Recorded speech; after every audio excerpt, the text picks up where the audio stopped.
Haleluya, selamat sore untuk kita semua. Mari tundukkan kepala, kita akan berdoa untuk ibadah yang akan kita mulai pada saat ini. Bapa di surga, Bapa di dalam nama Tuhan Yesus, kami mengucap syukur untuk kasih setia, anugerah, kemurahan Tuhan dalam hidup kami.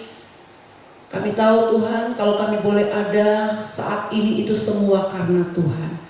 Dan biarlah pada saat ini hari yang Tuhan sudah jadikan bagi kami mau memuji, memuliakan Tuhan. Kami mau berbakti kepada Tuhan karena Engkau sungguh baik dalam kehidupan kami. Biarlah setiap pujian kami itu menyenangkan, memuliakan Tuhan, mengagungkan Tuhan. Terpujilah Engkau Bapa yang baik. Kami siapkan seluruh hidup kami untuk memuji, memuliakan Tuhan dalam persekutuan kami dengan Tuhan. Kami tahu kami akan diberkati di dalam nama Tuhan Yesus. Haleluya, amin. Beri puji, beri hormat bagi Dia yang duduk di atas. Haleluya. Kami bersyukur kepada-Mu Tuhan. Oh haleluya. Terima kasih Tuhan.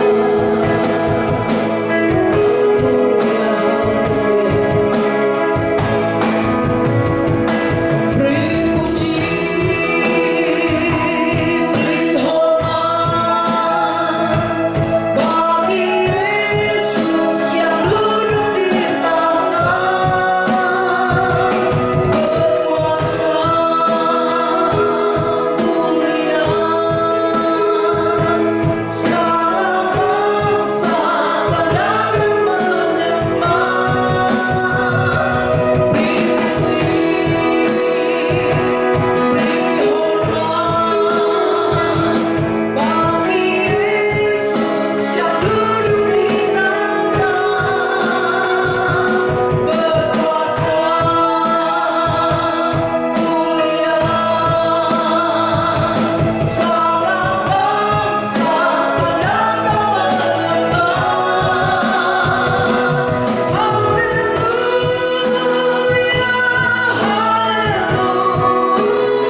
Dia Allah yang besar, tapi Dia adalah Allah yang juga ada bersama-sama dengan kita, yang tidak akan pernah meninggalkan kita.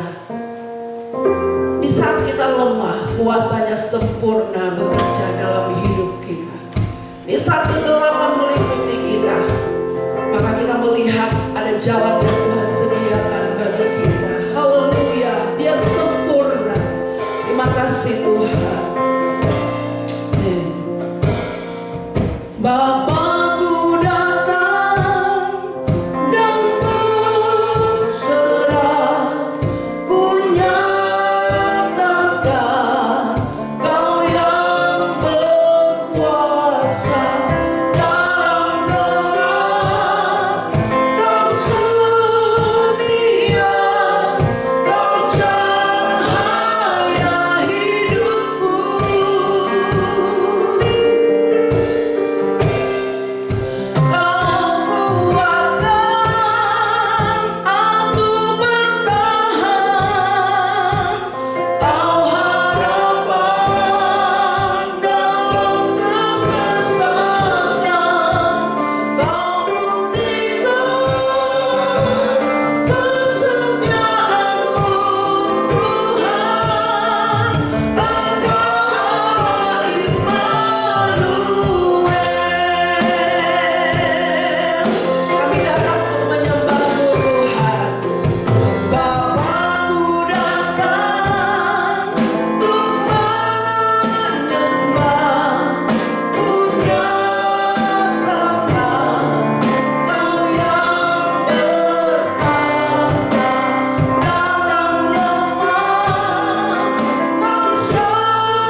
tunduk di hadirat-Mu Tuhan.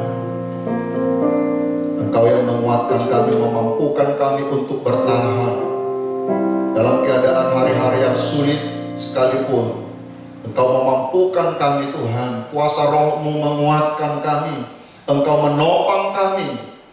Bahkan dalam menghadapi kesukaran-kesukaran hidup, Engkau adalah kekuatan bagi kami. Terima kasih buat saat ini Tuhan. Kebenaran firman-Mu akan diperdengarkan, berbicaralah kepada kami. Urapi setiap telinga yang mendengar firman-Mu Tuhan. Roh hikmat, wahyu dan pengertian dari Tuhan sendiri menjadi bagian kami. Berbicaralah secara khusus kepada setiap kami Tuhan. Biarlah kebenaran firman-Mu mendapat tempat di dalam setiap hati kami. Hamba-Mu berdoa tidak ada satu pribadi yang tidak diberkati. Semua kami diberkati firman-Mu. Dalam nama Yesus kami berdoa dan sambut firman-Mu. Yang diberkati Tuhan sama-sama katakan amin, amin, amin. Puji Tuhan, Bapak Ibu yang diberkati Tuhan. Kembali pada saat ini kita akan melihat kebenaran firman Tuhan. Ya, Dia Allah Immanuel yang akan menopang kita, memberikan kekuatan kepada kita, bahkan memampukan kita untuk terus bertahan pada hari-hari ini. Kita akan melihat kebenaran firman Tuhan dari kitab Kejadian pasal yang ke-17.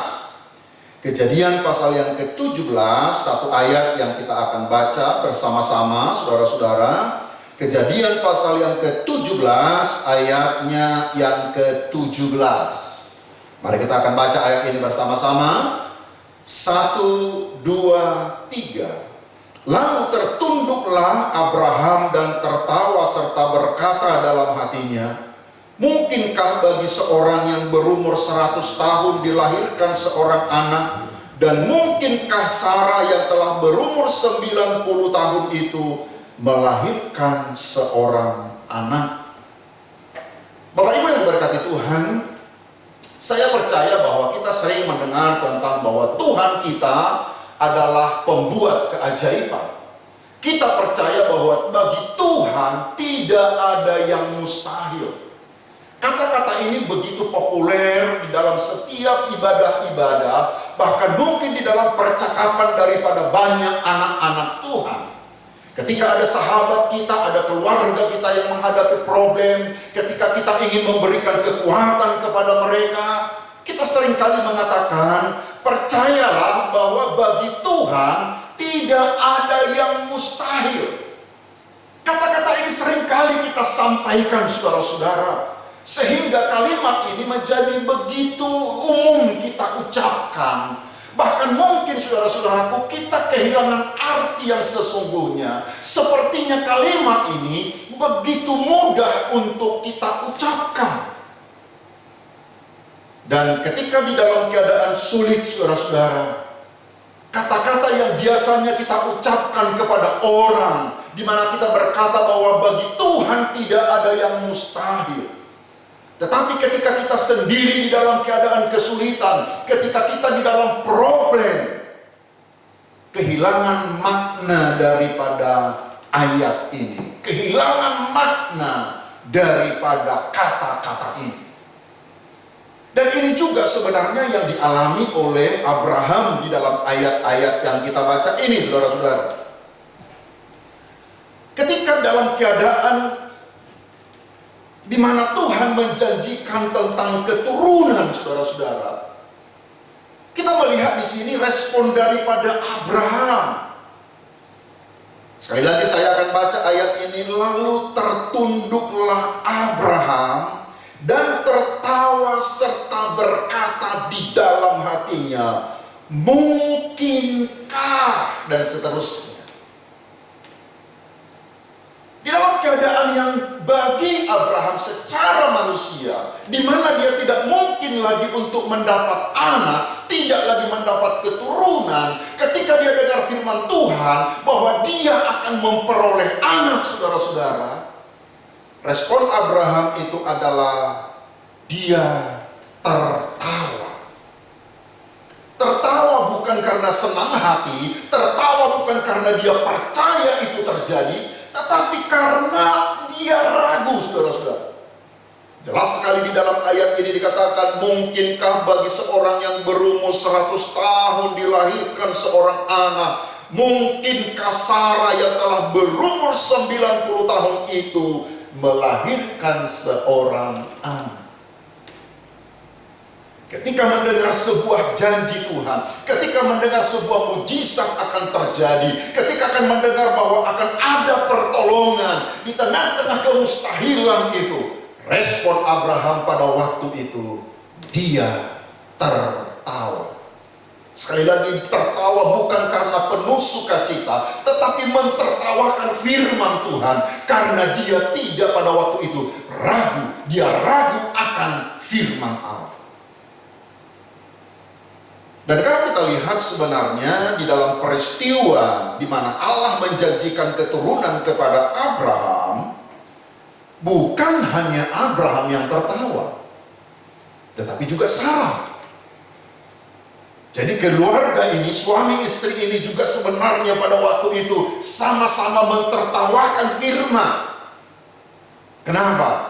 Karena kondisi mereka tidak mungkin menurut mereka secara apapun namanya, kecuali campur tangan Tuhan, memang mereka tidak mungkin untuk mendapat keturunan. Kita lihat dulu saudaraku, sama seperti Abraham.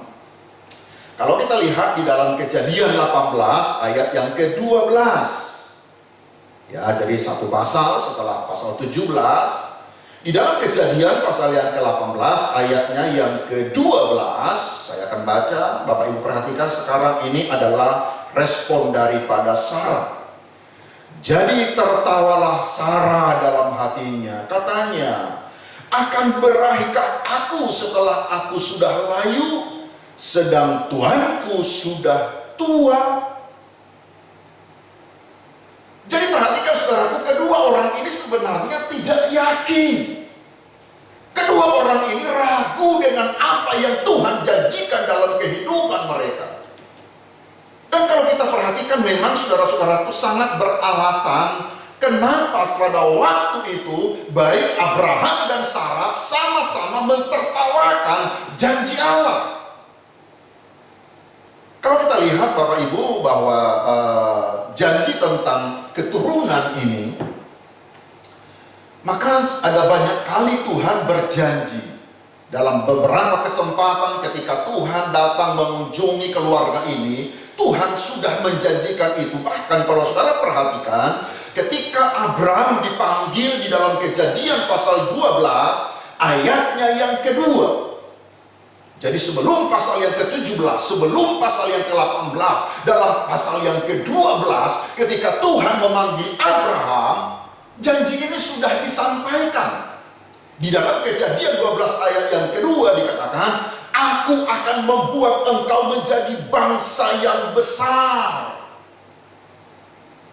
Jadi janji tentang keturunannya bahwa dia akan menjadi sebuah bangsa yang besar, dalam Kejadian pasal yang ke-12, sudah disampaikan oleh Tuhan. Tetapi seiringnya berjalan waktu, Bapak Ibu yang diberkati Tuhan, janji ini belum terjadi. Masuk kepada Kejadian pasal yang ke-13 ayatnya yang ke-16, kisah setelah Abraham berpisah dengan Lot. Dalam Kejadian 13 ayatnya yang ke-16, firman Tuhan datang, dan aku akan menjadikan, dalam saya baca saudara-saudara, Kejadian 13 ayatnya yang ke-16. Bapak Ibu perhatikan, ini kembali diulangi oleh Tuhan. Kejadian pasal yang ke-13 16, dan aku akan menjadikan keturunanmu seperti debu tanah banyaknya, sehingga jika seandainya ada yang dapat menghitung debu tanah, keturunanmu pun akan dapat dihitung juga. Kejadian 12, Tuhan berjanji. Kejadian pasalnya yang ke-13, Tuhan kembali mengulangi perjanjian itu. Tetapi setelah Kejadian 13, belum terjadi juga. Masuk kepada Kejadian pasal yang ke-15 ayatnya yang kelima, Allah kembali mengulangi tentang keturunan itu. Ayatnya yang kelima, Kejadian 15 ayatnya yang kelima. Lalu Tuhan membawa Abraham keluar serta berfirman, coba lihat ke langit, hitunglah bintang-bintang jika engkau dapat menghitungnya. Maka firman-Nya kepadanya, demikianlah banyaknya nanti keturunanmu. Perhatikan ayat-ayat ini saudara-saudaraku. 12 masuk ke pasal 13, masuk ke pasal yang ke-15. Itu janji tetap disampaikan, tetapi belum terjadi. Dan ini problemnya saudara-saudara. Dan saya kagum dengan cara Tuhan berjanji, saudara. Ketika Tuhan berjanji, semua yang dijanjikan Tuhan itu hal-hal yang besar, saudara-saudara. Tuhan berkata mulai dari Kejadian pasal yang ke-12, aku akan membuat engkau menjadi bangsa yang besar. Hal yang besar. Kemudian dalam pasal 13 juga, aku akan menjadikan keturunanmu seperti debu tanah banyaknya. Masuk pada Kejadian 15 ayat yang ke-5, seperti bintang di langit. Semua hal-hal yang besar yang dijanjikan Tuhan. Tapi persoalannya, jangankan hal-hal yang besar, satu anak pun sampai Kejadian pasal yang ke-17 juga belum dapat, saudara-saudara. Kurang lebih 25 tahun di mana Tuhan berjanji, saudara-saudara. Dan inilah yang membuat di mana ketika Tuhan kembali memberikan perjanjian itu di dalam Kejadian pasal yang ke-17 yang kita baca tadi, ayat yang ke-17, maka tertunduklah Abraham dan tertawa. Karena begitu lama, saudara-saudaraku, Tuhan selalu berjanji pada hal-hal yang besar, seperti debu tanah banyaknya, seperti bintang di langit. Aku akan membuat engkau menjadi bangsa yang besar, semua hal-hal yang besar. Padahal satu pun belum terjadi, saudara-saudara. Satu anak pun belum. Kondisi seperti inilah yang membuat seseorang, saudara-saudaraku, sama seperti Abraham. Pada akhirnya ketika dia dengar firman Tuhan, orang itu bisa tertunduk dan bertanya, mungkinkah? Tetapi pada hari ini saya ingin sampaikan kepada kita, saudara yang diberkati Tuhan, Allah kita adalah Allah yang setia dengan janji. Allah pasti menggenapi setiap firman-Nya dalam hidup kita. Penantian yang lama barangkali iya, saudara-saudaraku. Kalau kita melihat di dalam Kejadian pasal yang ke-18, untuk meyakinkan, ya ingat bahwa pada waktu itu Abraham dan Sarah sama-sama mereka tertawa, saudara-saudara. Tetapi untuk meyakinkan Sarah dalam Kejadian pasal yang ke-18 ayatnya yang ke-14. Mari kita baca bagian A-nya, saudara-saudaraku, atau kita baca secara keseluruhan ayat ini. Kejadian 18 ayatnya yang ke-14, kita baca bersama-sama. 1, 2, 3. Adakah sesuatu apapun yang mustahil untuk Tuhan? Pada waktu yang telah ditetapkan itu, tahun depan aku akan kembali mendapatkan engkau. Pada waktu itulah Sarah mempunyai seorang anak laki-laki. Yang percaya ayat ini katakan amin. Sudah, aku perhatikan dalam bagian A, adakah sesuatu apapun yang mustahil untuk Tuhan? Adakah sesuatu yang mustahil untuk Tuhan? Jemaat yang diberkati Tuhan, pada hari-hari di mana hal-hal yang tidak menentu ini, kita harus tetap mengajak saudaraku, harus tetap percaya kepada kebenaran firman Tuhan, bahwa apapun, segala sesuatu itu mungkin bagi Tuhan. Tidak ada yang mustahil bagi Tuhan. Katakan amin. Saudara boleh perhatikan kebenaran ini, dan ini sesuatu yang sangat luar biasa. Ya, Bapak Ibu, mari kita lihat beberapa hal pada saat ini sebagai dasar dan keyakinan kita, bagaimana untuk kita bisa melihat bahwa apa yang dijanjikan Tuhan, bahwa bagi Tuhan itu tidak ada yang mustahil. Apa yang harus menjadi sebuah rahasia supaya perjanjian itu berlaku dalam kehidupan kita. Nah, yang pertama, saudara-saudara, saya ingin katakan, tidak peduli sesulit dan serumit apapun perjalanan hidup kita, tapi saya ingin katakan kepada kita semua, percayalah pada janji Tuhan. Percayalah kepada janji Tuhan. Ada banyak orang mengalami kesulitan mempercayai janji Tuhan karena pernah dikecewakan oleh janji manusia. Sekali lagi saudara-saudaraku, ada banyak orang yang sulit mempercayai janji Tuhan karena sering dikecewakan oleh janji manusia. Tetapi dengarkan baik-baik, Allah bukanlah manusia. Alkitab jelas berkata, ketika Allah berjanji, maka Allah pasti menggenapi janjinya. Allah pasti lakukan apa yang telah Dia katakan itu. Di dalam kebenaran firman Tuhan, kita akan melihat begitu banyak untuk menguatkan kita, untuk membuat kita percaya, saya dan saudara, untuk percaya kepada firman dan janji Allah. Allah seringkali mengingatkan kita bahwa Allah pasti menggenapi janjinya. Di dalam perjanjian baru misalnya Bapak Ibu, bisa lihat di dalam 2 Petrus pasal 3 ayat 9 bagian A. 2 Petrus pasal yang ketiga ayat 9a itu dikatakan begini, janji Tuhan adalah janji yang murni bagaikan perak yang teruji, 7 kali dimurnikan dalam dapur peleburan di tanah.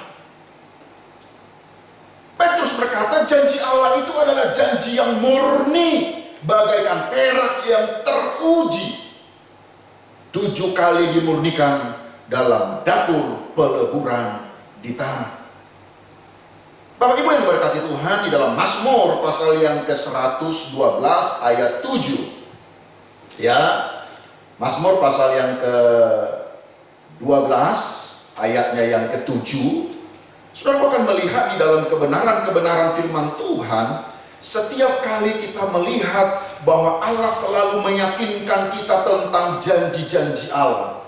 Mazmur 12 ayatnya yang ke-7. Saya baca buat Bapak Ibu yang diberkati Tuhan.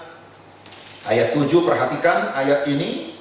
Janji Tuhan adalah janji murni bagaikan perak yang teruji, 7 kali dimurnikan dalam dapur peleburan di tanah. Kemudian kalau kita melompat di dalam Mazmur pasal yang ke-89 ayat 35, ini bagus sekali, saya dorong saudara untuk melihat ayat ini. Mazmur pasal yang ke-89 ayat 35. 89 ayat yang ke-35.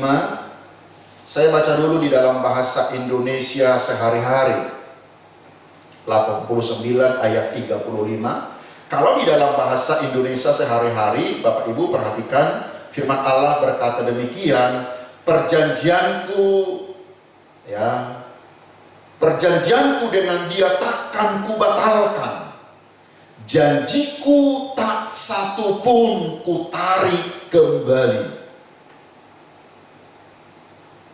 Perjanjianku dengan Dia takkan kubatalkan, dan janjiku tak satu pun kutarik kembali. Dalam terjemahan baru, aku tidak akan melanggar perjanjianku. Ini kata Tuhan, saudara-saudara.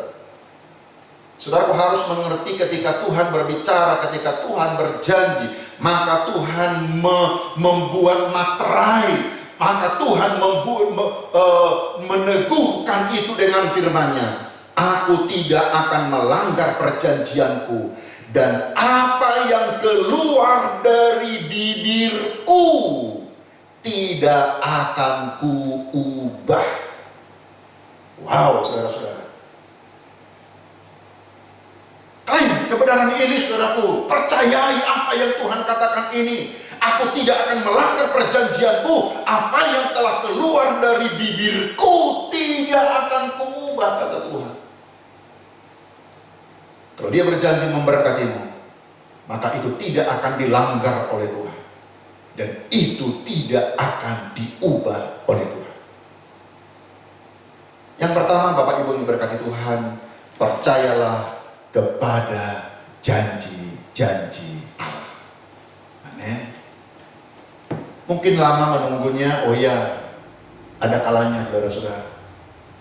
Tetapi Tuhan memateraikan firman-Nya itu dengan sebuah pernyataan bahwa dia tidak akan melanggar perjanjian, dan apa yang keluar dari bibirnya tidak akan dia ubah. Yang kedua, saudara-saudara, yang pertama, percayalah kepada janji-janji Allah. Yang kedua adalah percayalah akan kuasa Allah yang tak terbatas. Sekali lagi, percayalah kepada kuasa Allah yang tak terbatas. Manusia serba terbatas, kita serba terbatas.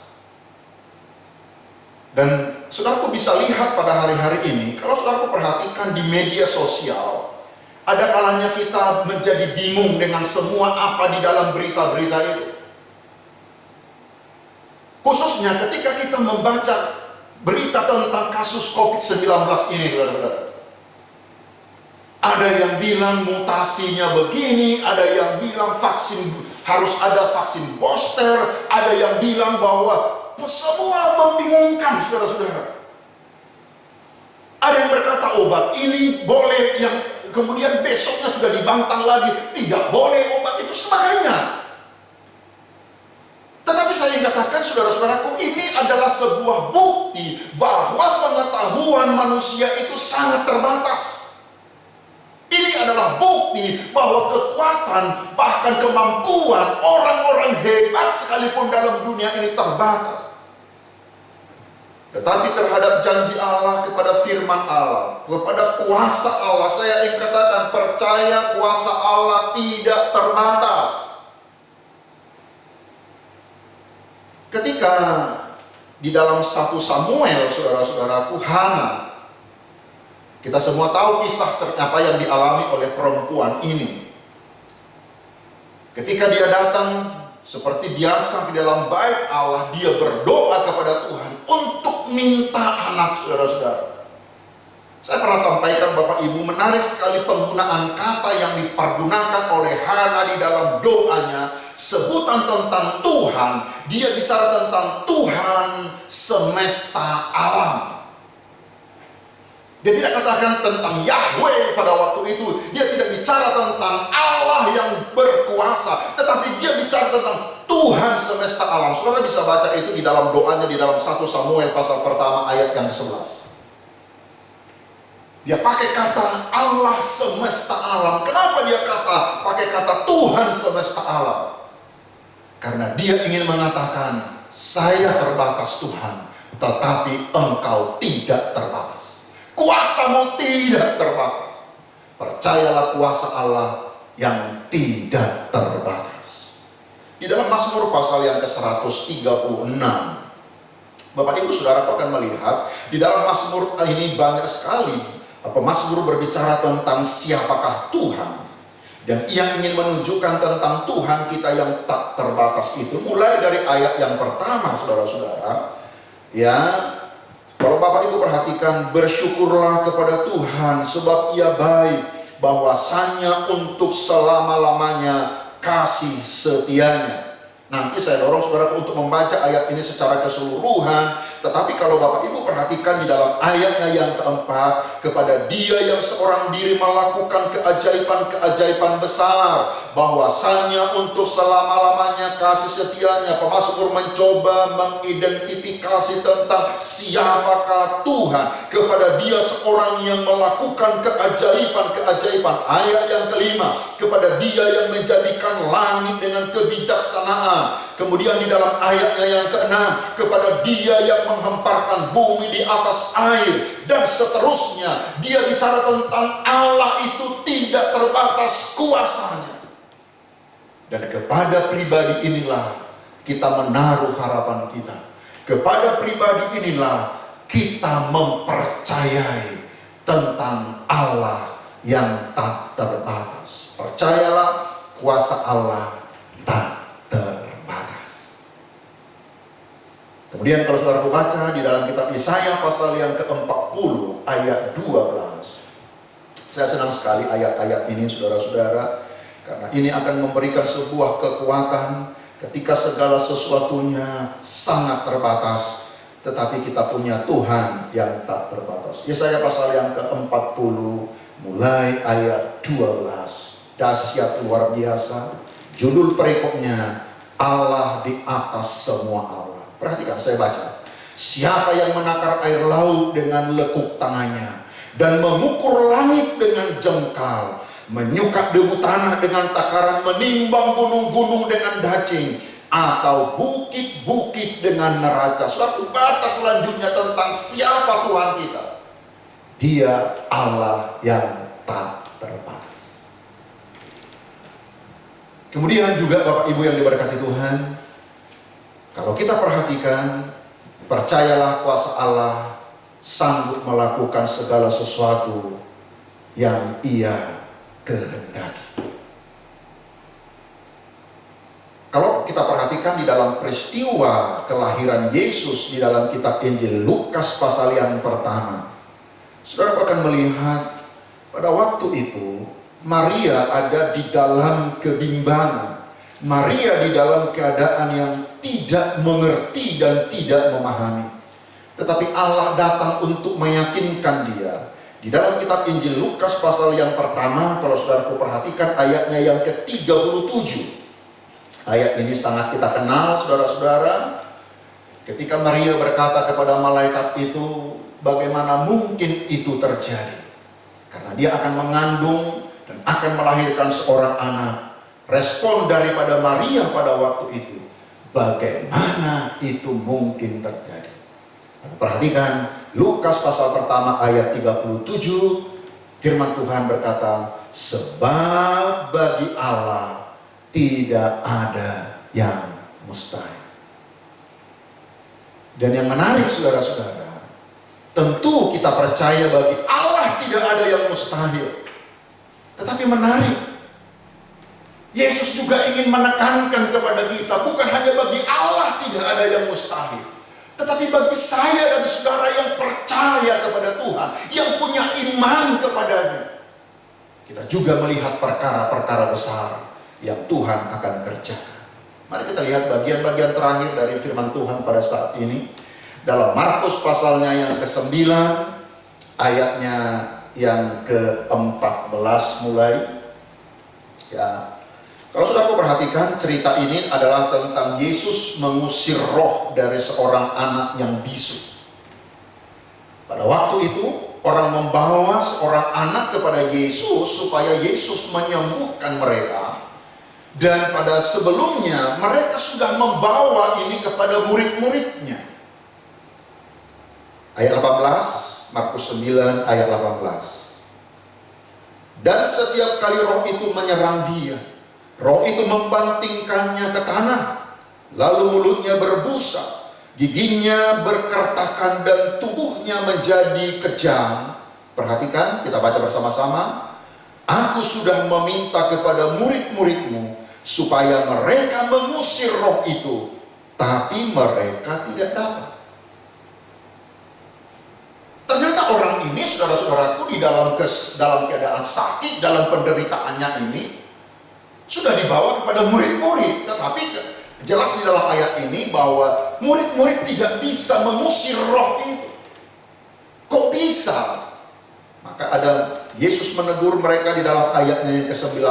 Maka kata Yesus kepada mereka, hai kamu angkatan yang tidak percaya, berapa lama lagi aku harus tinggal di antara kamu? Berapa lama lagi aku harus sabar terhadap kamu?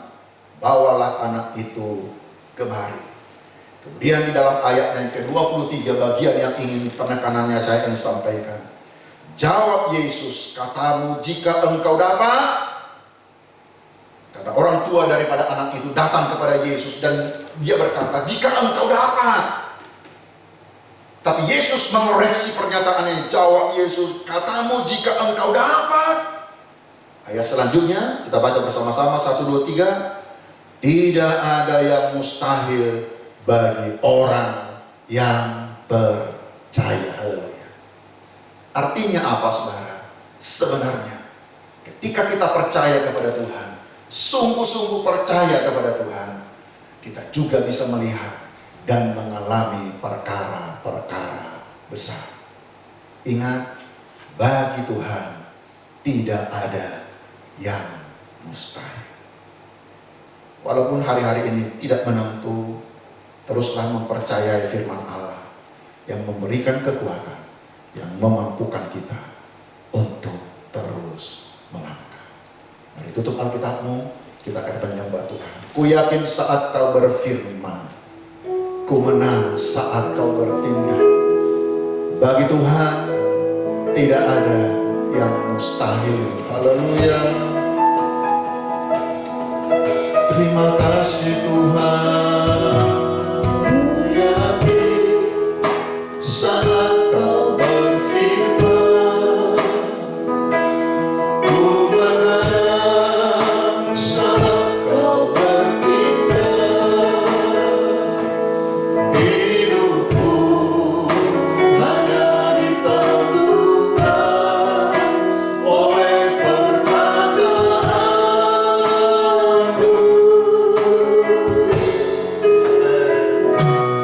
Ku aman karena kau menjaga. Ku kuat karena kau menopang.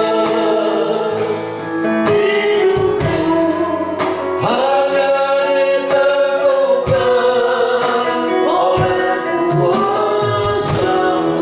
Sekali lagi dengan iman katakan, ku yakin saat kau berfirman, ku menang saat kau bertindak. Hidupku hanya ditentukan oleh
tidak ada yang mustahil. Dan mudah kita mengatakannya ketika kita mengatakan itu untuk orang lain.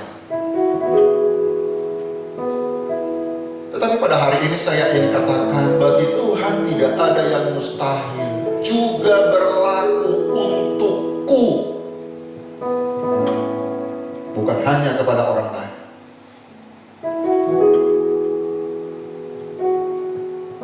Ketika Tuhan berjanji, ketika Tuhan berfirman,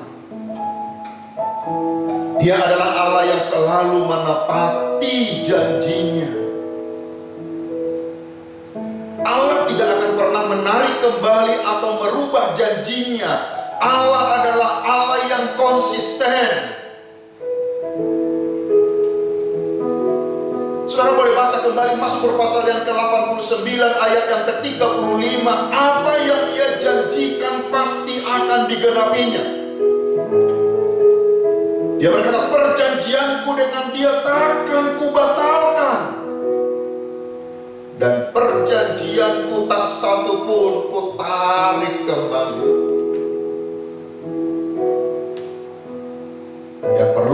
harus kita lakukan adalah tetap percaya, berpegang kepada janji Tuhan, percaya kepada firman-Nya, tetap setia, tetap sungguh-sungguh. Ketika menyanyikan pujian ini, bagi Tuhan tak ada yang mustahil. Katakanlah, Tuhan, ini berlaku untuk aku, bukan untuk orang lain. Ketika Tuhan berkata bahwa bagi Tuhan tidak ada yang mustahil, itu berlaku untukku dan untuk orang lain, untuk kita semua. Bagi Tuhan tak ada yang mustahil. Kita kembali ke pujian ini dan kita akan berdoa. Haleluya, haleluya.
Keadaan yang tidak berubah seringkali membuat kami ragu bahwa janji-Mu akan terjadi dalam hidup kami.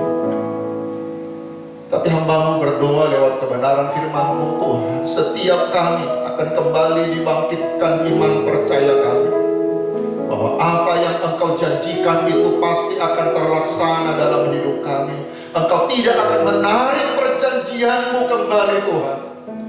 Engkau pasti akan menggenapi dalam setiap hidup kami. Di tengah-tengah pekerjaan kami, genapi janji-Mu. Di tengah-tengah keluarga kami, genapi janji-Mu. Untuk masa depan anak-anak kami, genapi janji-Mu, Tuhan.